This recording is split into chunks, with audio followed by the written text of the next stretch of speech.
bu narsani o'sha ongiga singdirib olgan. Ya'ni otasi bilan onasi ajrashgan paytida, yoshlig'ida u otasini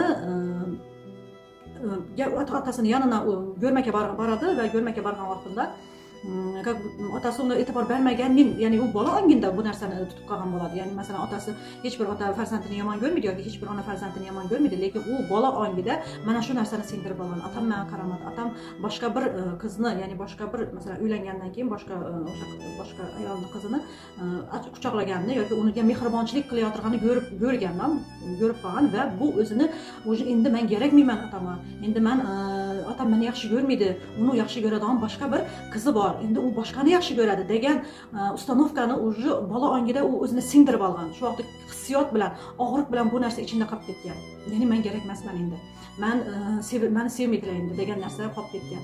Va bu yillar davomida hozir u ayol 37 yoshida, 36 yo 37 yoshida, mana shuncha yildan beri 30 yildan beri bitta o'sha fikr, chuqur qolib ketgan fikr buni hayotida ishlab kelyapti.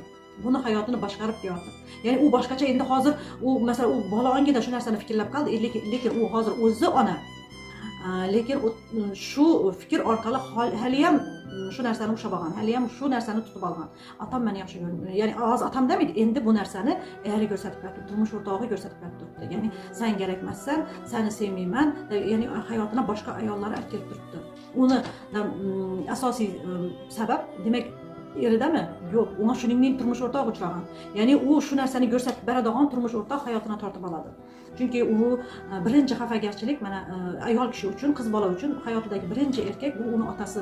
Ya'ni ota qanday bo'lsa, ya'ni ota qiz farzand uchun qanaqa timsolda bo'lsa, turmush o'rtog'i, ya'ni hayotidagi butun erkaklar unga shu munosabatni ko'rsatadi. Ya'ni erkak kishi masalan ayol kishini qiz bolani hayotida qattiq qo'l, hech narsaga ruxsat bermaydigan, g'azabi kuchli, masalan qo'rqish kerak erkak kishidan deb masalan hech qanaqa mehr, sevgi ko'rmasdan o'sgan qiz bola hayotini albatta o'sha jazolovchi, qattiq qo'l, hech yeri yubormaydigan, uyindan chiqarmaydigan, ishlatmaydigan turmush o'rtoqlari uchraydi.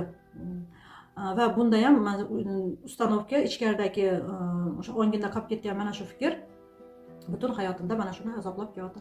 Va biz buni sababini topganimizdan keyin va buni sababini bartaraf etganimizdan keyin, onga tushuntirganimizdan keyin buni kuchli o'sha teta holatiga tushirib raskopka orqali bu programmani o'zgartirganimizdan keyin o'sha ikkita sessiyada turmush o'rtog'ini bunga nisbatan munosabati butkul o'zgardi.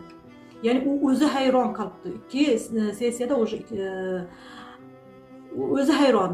Shuncha yil davomida menga aytmagan turmush o'rtog'im menga aytmagan gapini aytdi. Shuncha yil yashab biza 16 yil bo'lgan ekan turmush qurganini 16 yil davomida menga hech qachon bildirmagan munosabatini bildirdi. Qiz hayron, chunki ichkaridagi sabab topildi, ichkaridagi ildiz topildi. Va men hozir ko'pchilikka aytmoqchiman, shu yerda kim meni ko'rib turgan bo'lsa, hayotingizda qandaydir turmush o'rtog'ingiz bilanmi, qaynonangiz bilanmi bo'lib turgan munosabatlar, kelishmovchiliklar, bular hammasi u inson bilan emas.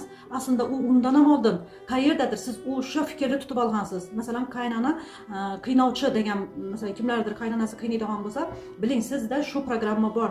Qaynonalar galingni tushunmaydi degan narsani negadir ongingizga singib qolgan shu narsa. Yoki onangiz orqali siz onangizni kechirmagan, onangizdan xafa bo'lgan bo'lishingiz mumkin. Masalan, ko'pchilik onasidan xafa bo'ladi, ya'ni bola ongida xafa bo'ladi va shu katta bo'lgandan keyin ham shu bola ongida agar masalan o'stirmasa, u ongini ilm olmasa, buni rivojlantirmasa, shu fikrda u masalan umrining oxirigacha ham yashashi mumkin. Ong ostida yotaveradi bu. Uni hech kim bilmaydi. Mana shu narsa sababchi bo'lib turibdi. Meni yoshligimda shu onamdan bo'lgan xafagarchiligim sababchi bo'lib turibdi deb hech kim o'ylamaydi bu narsani. Lekin buni ishlaganda buni o'shaningni narsalar kelib chiqadi. Ko'pchilik masalan aytgan amma halolar, qarindoshlar deydi, chidab, sabradi, o'zgaradi, bir kun o'zgaradi. Oxiri kallasi borib dosha deyadi, oxiri chadada qazig'ini aylanib topadi, deydi, aylanib topadi degan shuningdek bir gaplar aytadilar. Ya'ni yo'q, hech qachon agar anglab yetmasangiz, siz nima uchun sababi nodan bo'lib turganini siz anglab yetmasangiz, hayotingizdagi vaziyatlar o'zgarmaydi. O'z-o'zidan hech narsa o'zgarmaydi. O'z-o'zidan hech narsa yaxshi bo'lib qolmaydi.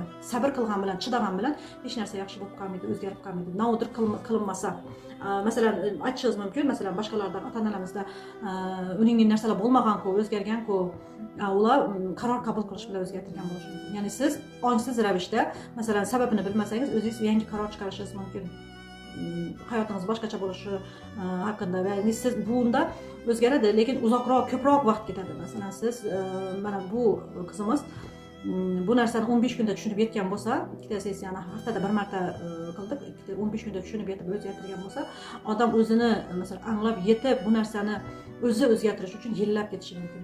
Yillab ketishi mumkin bu narsani. Va shundan ham hech kim o'ylamaydi, mana shu atamdan bo'lib turibdi bu narsa. Buni xafaga u oldindan ham chiqarib bergan bu narsani. Eslamaydimi? Bu shu narsani bunga ta'sir etib turganini masalan ko'pchilik bilmaydi. Bundan emas deb o'ylaydi. Ya'ni bu xayoldan ham yemaydi.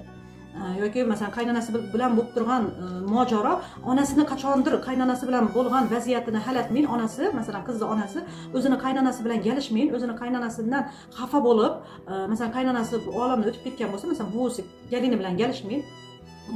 Xafagarchilikda, nafratda, hali ham onasi masalan qaynonasidan nafratda yashaydi.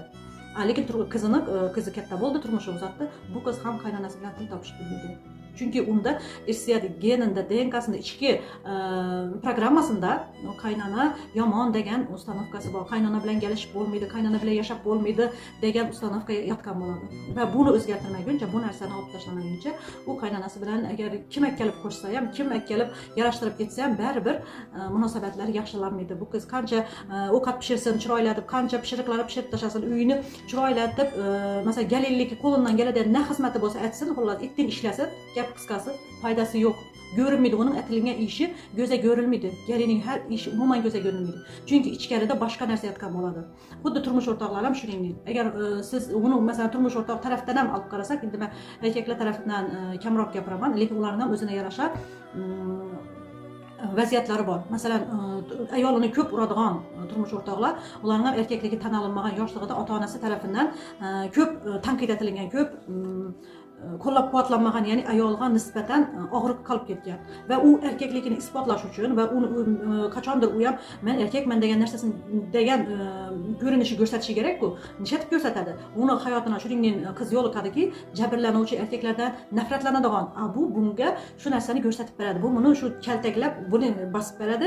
Bu uni hayoti uchun, qiz uchun, bu o'zini hayoti uchun, ya'ni o'zini programmasi uchun o'sha narsani isbotlayveradi. Ya'ni kaltaklikda men kuchliman degan ongsiz ravishda shu narsani ko'rsatib beraveradi. Ya'ni Xudoyim hech qachon adashmaydi. Shu yerdan ham bilishlarimiz mumkin. Xudoning Allohning shunchalik buyuk qudratliligini har kimga o'ziga mosini bu dunyoda yaratadi. Ya'ni bir aytadilar-ku, er-xotin tuproq bir yerdan olinadi deb, buni degani ular programmasi bir-birisiga mos.